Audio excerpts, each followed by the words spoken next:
Because if it's we're gonna solve this guy, and so your question was, these guys already have the same denominator. What about these guys right here, right? Yeah. Well, It's a one. if you're going to clear fractions, you have to make sure that everybody has the same denominator, or One, you can multiply everybody times the LCD. What's the common denominator here? x plus 3. X plus 3 is the common denominator. So, make my little note here that the LCD here is x plus 3. Now, as we saw in a previous problem, I can multiply everything times x plus 3. That means all of these pieces will be multiplied times x plus 3.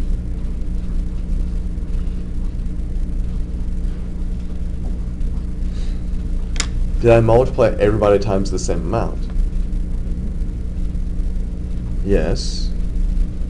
Because I'm dealing with an equation, what you do to one side, you do to the other side. What's going to happen here, though? What happens with this first piece?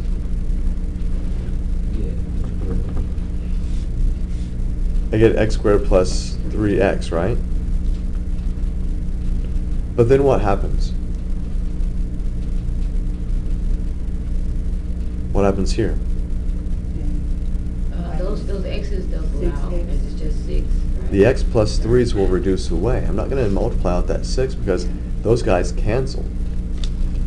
See, this guy already had an x plus 3 in the original equation. So when I multiply times x plus 3, it's going to cancel. This guy didn't have a denominator, other than his denominator was 1, so that 1 didn't cancel with the x plus 3. So that's why we had to distribute there. Minus 6 is equal to what? 2x. The x plus 3's cancel here, and I have 2x. And this guy becomes 2x plus 6, because this is x plus 3, has nothing to reduce with, so you have to multiply times that too. I don't like that one. I think you should have did it where you just should have made them all x plus 3. You know what, you can do that, and we can show you here at the bottom, and it's going to be the exact same thing. It's going to look at, it's going to be more steps. Now, is this equation quadratic or linear? It's quadratic. You see you got the x squared here, right? When you have an equation that's quadratic and you're trying to get everything to one side, move your terms in such a way that your x squared term has a positive coefficient. It's going to save you steps. So the only x squared term I have is this guy right here. He already has a positive coefficient, so let that be the side you move everything to. Now, what is all of this stuff right here? That's 4x, right? So I've got to move it to the other side by, I need to subtract 4x, so that's going to reduce all of that. So subtract 4x over here. What else do you need to do? I need to subtract 6 as well. So now what do I have on the left side?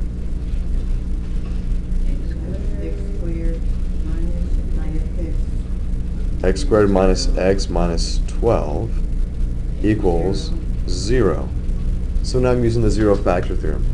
So it equals 0. What am I going to do with the polynomial? How's it factored? 3 and 4. What are your signs though? Minus and minus. No, plus and minus. X minus 4 and x plus 3. Does that give you the correct middle term? Yeah. Okay. So x equals 4 and X equals a positive 4 or x equals negative 3. Now, did we have any restricted values in this problem? Should we always have this? Not necessarily. If you look at the first problem that we did today, the denominators were like 5 and 10 or something like that. What was my restricted value from the beginning? Negative 3. My restricted value was negative 3. Did I have that as a solution? Yes, you did, so it can't be negative. So here's what we're going to do. This is how you show me that you understand what we're doing. X equals 4 is the only solution that I have here. This guy, we make a note here describing what this is. And this is what we call an extraneous solution.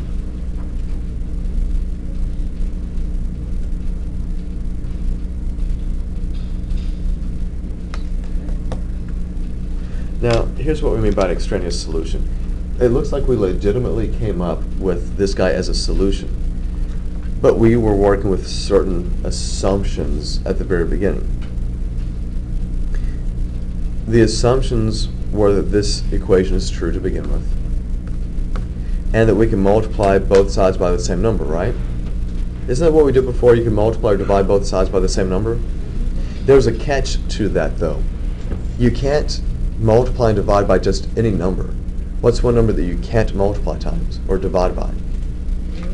0. You may say, but I didn't. I multiplied times x plus 3. But when we're multiplying times x plus 3, we have already kind of said to ourselves that negative 3 is a restricted value. And so I can never see negative 3 as x. But somehow it still came out.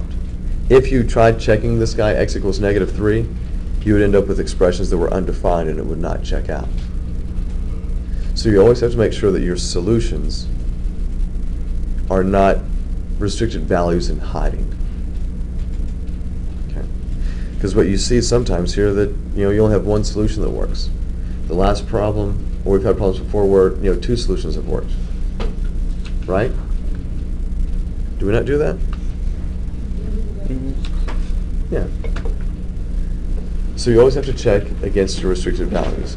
Now, let me show you the other way of working this problem. So x minus 6 over x plus 3